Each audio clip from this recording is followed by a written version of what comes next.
Dani ഒത്തിരി പ്രണയത്തോടെ നന്ദുവിനെ തന്നെ നോക്കിയിരുന്നു. അവൻ്റെ നോട്ടം കണ്ട് നന്ദു സംശയത്തോടെ അവനെ ഒന്ന് തട്ടി വിളിച്ചു. അതെ, എന്താ ഇവിടെ വണ്ടി നിർത്തിയത്? അതോ, അത് ഞാൻ ചോദിച്ചാൽ എന്തും തരുമോ ശ്രീ? ആർദ്രമായ അവൻ്റെ വാക്കുകൾ കേട്ട് നന്ദു ഒരു വിറയലോടെ ഡാനിയെ നോക്കി. ഡാനി ഒരു കള്ളച്ചിരിയോടെ സീറ്റ് ബെൽറ്റ് അഴിച്ചു. അത് കണ്ട് നന്ദുവിന് പരവേഷം തോന്നി തുടങ്ങി. എന്താ? അവൾ ഒരു പതർച്ചയോടെ ചോദിച്ചു. ഡാനി നന്ദുവിൻ്റെ അടുത്തേക്ക് വന്ന് അവളുടെ സീറ്റ് ബെൽറ്റ് അഴിച്ചു മാറ്റി അവൻ്റെ നേരെ തിരിച്ചിരുത്തി. അവളാണെങ്കിൽ സംശയത്തോടെ അവനെ നോക്കിയിരിക്കുകയായിരുന്നു. സാർ എന്തേ കാണിക്കുന്നത്? അവൾ വീണ്ടും ചോദിച്ചു. എൻ്റെ പൊന്നു ശ്രീ, നീ ഒന്ന് അടങ്ങ് പെണ്ണേ, ഞാനൊന്നും കാണിച്ചില്ലല്ലോ, കാണിക്കാൻ പോകുന്നതല്ലേ ഉള്ളൂ. ഡാനിയുടെ നോട്ടം അവളുടെ മുഖമാകെ ഓടി നടന്നുകൊണ്ട് മറുപടി പറഞ്ഞു.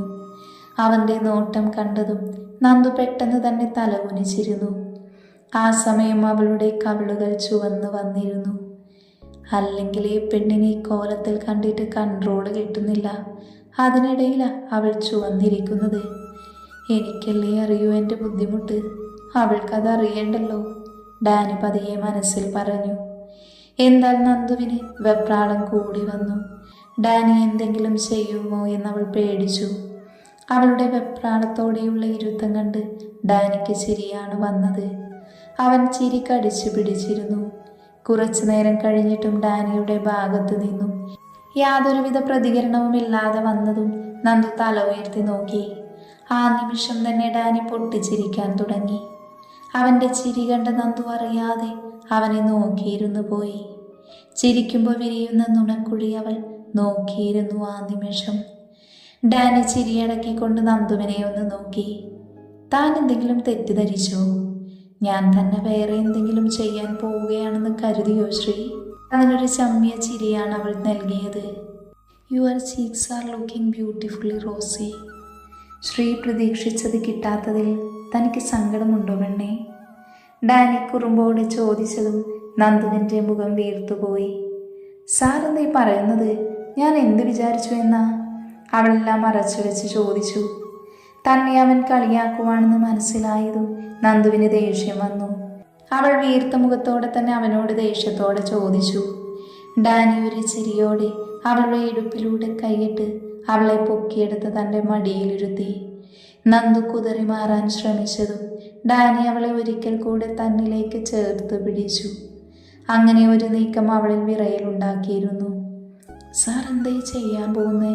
എന്നൊന്ന് വിട് പ്ലീസ്, നന്ദു ദയനീയമായി അവൻ്റെ മുഖത്തേക്ക് നോക്കി പറഞ്ഞു. എന്നാൽ ഡാനിയുടെ മുഖത്ത് യാതൊരു ഭാവഭേദവുമില്ലായിരുന്നു. എൻ്റെ പൊന്നു ശ്രീ, നിന്നെ ഞാനൊന്നും ചെയ്തില്ലല്ലോ പെണ്ണേ, നീ എന്തിനാ ഇങ്ങനെ കുതറുന്നത്? അപ്പോഴാണ് എനിക്ക് എന്തൊക്കെയോ ചെയ്യാൻ തോന്നുന്നത്. Your rising and falling breaths are really tempting me Sree. Dani കാറ്റുപോലെ പറഞ്ഞതും നന്ദു പിന്നെ ഒന്നും മിണ്ടാൻ പോയില്ല. അതുപോലെ തന്നെ കുതറുന്നതും അവൾ നിർത്തി. അവനിൽ നിന്ന് കുറച്ചകലം പാലിക്കാൻ അവൾ ശ്രമിച്ചെങ്കിലും ചെക്കൻ അതിന് സമ്മതിച്ചില്ല. കുറച്ചുകൂടെ നെഞ്ചിലേക്ക് ചേർത്ത് പിടിച്ചു. നന്ദുവിൻ്റെ മനസ്സിൽ വല്ലാത്തൊരു ഫീലാണ് അനുഭവപ്പെട്ടത്. ഇതുവരെ ഇല്ലാത്ത എന്തൊക്കെയോ മാറ്റങ്ങൾ തൻ്റെ ശരീരത്തിൽ വരുന്നത് പോലെ അവൾക്ക് ഫീൽ ചെയ്തു. അവളുടെ ശ്വാസം കുതിച്ചുകൊണ്ടിരുന്നു. അതിനനുസരിച്ച് അവളുടെ മാറുകൾ അവൻ്റെ ദൃഢമായ നെഞ്ചിൽ ഓരോ നിമിഷവും ഞെരിഞ്ഞമർന്നു. അത് രണ്ടുപേരിലും ഒരു വിറയൽ സൃഷ്ടിച്ചു. എന്നാലും അവൻ്റെ മടിയിലുള്ള ഇരുത്തം അവൾക്ക് എന്തോ പോലൊരു മടി തോന്നിയിരുന്നു. ശ്രീ, നിന്നോട് എനിക്ക് ദേഷ്യം തോന്നിയിട്ടുണ്ട്.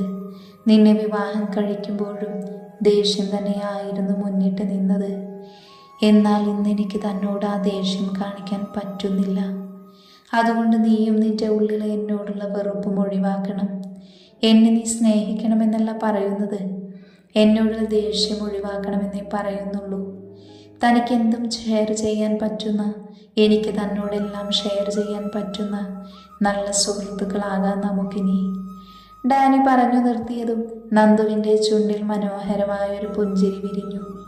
അത് കണ്ടതും ഡാനിയുടെ നെഞ്ചിൽ നിന്ന് വലിയൊരു ഭാരം ഉരുകിപ്പോയതുപോലെ തോന്നി. അവളിൽ മാറ്റം വരുന്നുണ്ട് എന്ന് ഓർത്തപ്പോൾ അവൻ ഒരുപാട് ആശ്വാസമായിരുന്നു. ഫ്രണ്ട്സ്, നന്ദു ഡാനിയുടെ നേർക്ക് കൈ നീട്ടിയതും അവൻ അവളെ അത്ഭുതത്തോടെ നോക്കിക്കൊണ്ട് അവളുടെ കൈകളിലേക്ക് തൻ്റെ കൈകൾ ചേർത്തു. ശ്രീ, ഈ സൗഹൃദം നിനക്കെന്നെ മനസ്സിലാക്കാൻ ഞാൻ തരുന്ന സമയം മാത്രമാണ്. നിന്നിലേക്ക് എനിക്കുള്ള ദൂരം, നിന്നിലലിയാൻ എനിക്ക് നീ തരുന്ന സമയം. അതിനെത്ര ദിവസം വേണമെങ്കിലും ഞാൻ കാത്തിരിക്കും പെണ്ണേ. പക്ഷേ അവസാനം നീ എന്നിൽ തന്നെ അലിഞ്ഞു ചേരും. നിനക്ക് വേണ്ടി മാത്രം, ഇല്ലെങ്കിൽ ഒരിക്കലും നീ എൻ്റെ അടുത്തേക്ക് വരില്ല. സൗഹൃദത്തിൽ നിന്നും പ്രണയത്തിലേക്ക് നിന്നെ കൊണ്ടെത്തിക്കാൻ എനിക്ക് കഴിയുമെന്ന് തന്നെയാണ് എൻ്റെ വിശ്വാസം. എന്നാലും നിന്നിലെ വ്യക്തിയെ ഞാൻ ബഹുമാനിക്കുന്നുണ്ട്. നിന്റെ തീരുമാനങ്ങൾക്ക് തന്നെയായിരിക്കും എന്നും മുൻതൂക്കം, ഡാനി മനസ്സിൽ പറഞ്ഞു. അത്രയും സമയം നന്ദുവിൻ്റെ കണ്ണുകൾ ഡാനിയിൽ തന്നെയായിരുന്നു. താൻ ആദ്യം കണ്ട മനുഷ്യനെയല്ല ഇപ്പോൾ. ഇദ്ദേഹം ഒരുപാട് മാറിയിട്ടുണ്ട്. സ്നേഹിക്കാൻ മാത്രം അറിയുന്നൊരു ഹൃദയമുണ്ടെന്ന് നന്ദുവിനെ മനസ്സിലായ നിമിഷം പെട്ടെന്നാണ് അവൾക്ക് ബോധം വന്നത്. താനിപ്പോഴും അവൻ്റെ മടിയിലാണെന്ന്. അത് മനസ്സിലാക്കി അവനോട് തന്നെ ചോദിച്ചു, ഇനി എന്നൊന്ന് വിടാമോ? ഫ്രണ്ട്സായില്ലേ, പിന്നെന്താ സാർ?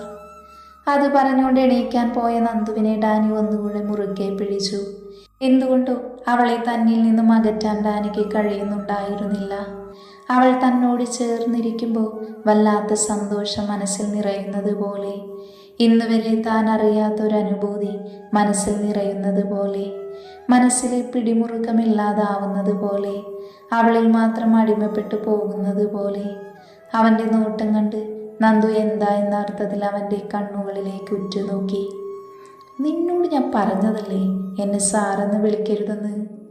ഡാനി എന്നോ ചേട്ടായി എന്നോ എന്തു വേണമെങ്കിലും നിനക്ക് വിളിക്കാം. സാർ വേണ്ട. അങ്ങനെ നീ വിളിക്കുമ്പോൾ നീ എന്നിൽ നിന്നും ഒരുപാട് അകലെയാണെന്ന് തോന്നുന്നു എനിക്ക്. എൻ്റെ ആരുമല്ലാത്തതുപോലൊരു ഫീലാണ്. അതുകൊണ്ട് പ്ലീസ് ഇനി അങ്ങനെ വിളിക്കരുത്. ഡാനി ഒരു ചെറു ചിരിയോടെ അവളോട് പറഞ്ഞു. അപ്പോൾ ഇനി മുതൽ ഡെവിച്ച എന്ന് വിളിക്കാമോ? അത് സാറിന് ബുദ്ധിമുട്ടില്ലല്ലോ. ഇനി എന്നെ വിടാമോ പ്ലീസ്? നന്ദു പുഞ്ചിരിയോട് അവനോട് ചോദിച്ചു. അത് കേട്ടതും ഡാനിയുടെ മുഖമൊന്ന് വിടർന്നു. തന്നെ ആരും അങ്ങനെ വിളിക്കാറില്ല. അതുകൊണ്ട് തന്നെ ഒരുപാട് ഹാപ്പി ആയിരുന്നു അവൻ. ഇനിയെങ്കിലും ഒന്ന് വിട് പ്ലീസ്, അവൾ ഡാനിയെ നോക്കി ദയനീയമായി പറഞ്ഞു. എന്തുകൊണ്ടോ അവൾ പോകാൻ കാണിക്കുന്ന ധൃതി അവന് ഇഷ്ടമായില്ല. അവൻ മുഖം വീർപ്പിച്ച് അവളോട് പോയിക്കൊള്ളാൻ ആംഗ്യം കാണിച്ചു.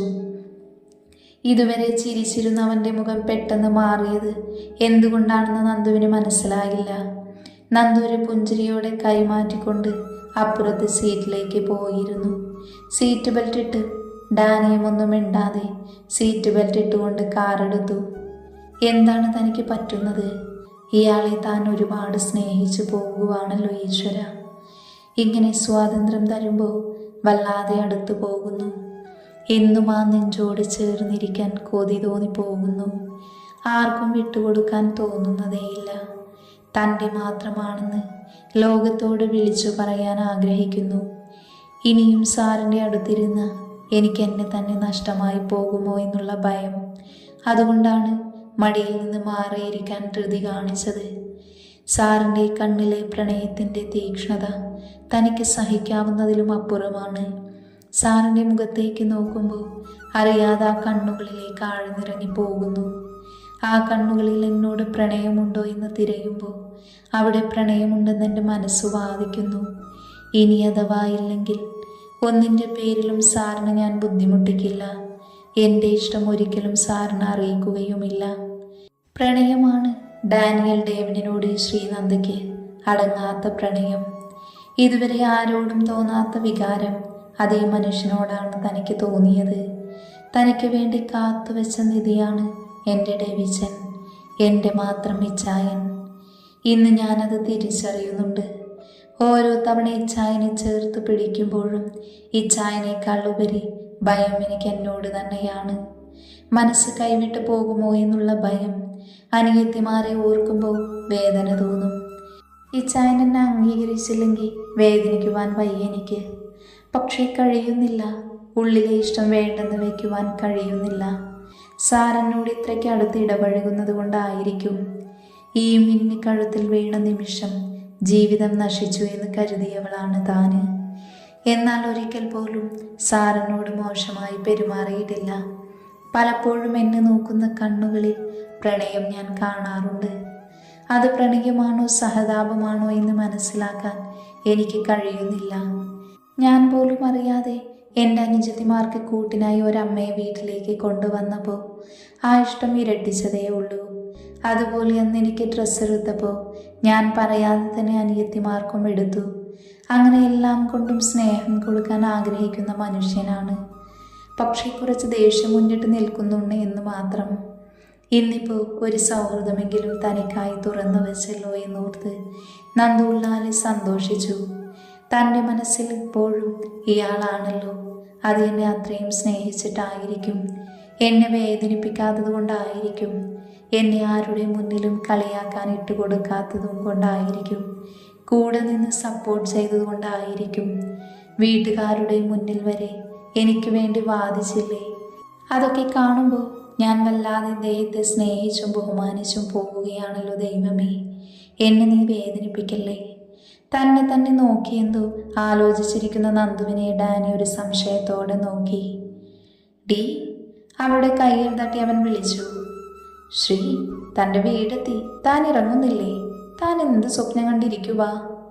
ഡാനിയുടെ ശബ്ദമാണ് നന്ദുവിനെ ചിന്തകളിൽ നിന്ന് മോചിപ്പിച്ചത്. അവൾ ചുറ്റും നോക്കിയപ്പോൾ തൻ്റെ വീട്ടുമുറ്റത്താണ് കാർ നിർത്തിയിരിക്കുന്നത്. നന്ദു ഒരു ചമ്മലോടെ ഡാനിയെ നോക്കി ഒന്ന് ചിരിക്കാൻ ശ്രമിച്ചു. ഡാനി ഒന്ന് പുഞ്ചിരിച്ചുകൊണ്ട് ഡോറ് തുറന്ന് പുറത്തേക്ക് ഇറങ്ങി. ബാക്ക് സീറ്റിൽ നിന്നും അവർക്കായി വാങ്ങിയ ഡ്രസ്സും പലഹാരങ്ങളും എടുത്ത് നന്ദുവിനെ ഒന്ന് നോക്കി. അവൾ പുറത്തേക്കിറങ്ങി അവിടമാകെ നോക്കുന്ന തിരക്കിലായിരുന്നു.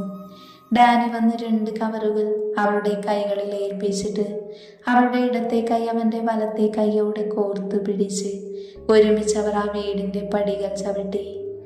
എന്തുകൊണ്ടോ നന്ദുവിൻ്റെ മനസ്സും കണ്ണും ഒരുപോലെ നിറഞ്ഞു. വണ്ടിയുടെ ശബ്ദം കേട്ട് ആരോ ഓടി വന്ന് വാതിൽ തുറന്നതും മുന്നിൽ നിൽക്കുന്ന നന്ദുവിനെയും ഡാനിയെയും കണ്ട് അവളുടെ കണ്ണുകൾ മിഴിഞ്ഞു. അവൾ സന്തോഷത്തോടെ ഓടി നന്ദുവിനെ ആഞ്ഞു പുണർന്നു. ചേച്ചി പെണ്ണെ, നീ ഇന്ന് വരുമെന്ന് ഞാൻ സ്വപ്നത്തിൽ പോലും വിചാരിച്ചില്ല. ഞങ്ങൾ എന്നാ വരിക എന്നോർത്ത് കാത്തിരിക്കുമായിരുന്നു. ചേച്ചിയെ കാണാൻ കൊതിയായി ഞങ്ങൾക്ക്. ആരും സന്തോഷം കൊണ്ട് തുള്ളിച്ചാടുകയായിരുന്നു. അവൾ പറഞ്ഞു നിർത്തിയതും മാളവും വന്ന് നന്ദുവിനെ ആഞ്ഞു കെട്ടിപ്പിടിച്ചു. അവരെ ചേർത്ത് പിടിച്ച് തലയിൽ തലോടുന്ന നന്ദുവിനെ കണ്ട് എന്തുകൊണ്ടോ ഡാനിയുടെ ഉള്ളിൽ ചെറിയൊരു അസൂയ നാമ്പിട്ടിരുന്നു. അപ്പോഴാണ് ആരും മാളവും അവിടെ മാറി നിൽക്കുന്ന ഡാനിയെ കണ്ടത്. അവർ രണ്ടും ഒരുപോലെ ഡാനിയെ നോക്കി പുഞ്ചിരിച്ചു. എന്തുകൊണ്ടോ ഡാനിക്ക് വല്ലാത്ത സന്തോഷം തോന്നി.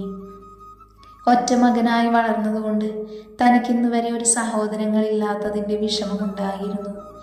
സാമാണ് ഡാനിയുടെ സുഹൃത്തും സഹോദരനുമെല്ലാം. അവനെയല്ലാതെ ആരെയും ഡാനി അടുപ്പിച്ചിട്ടുമില്ല. ഡാനി ചിരിയോട് അവരെ ചേർത്ത് പിടിച്ച് തലയിലൊന്ന് തഴുകി. എന്തുകൊണ്ടോ അവൻ്റെ കണ്ണുകൾ ചെറുതായി നിറഞ്ഞു.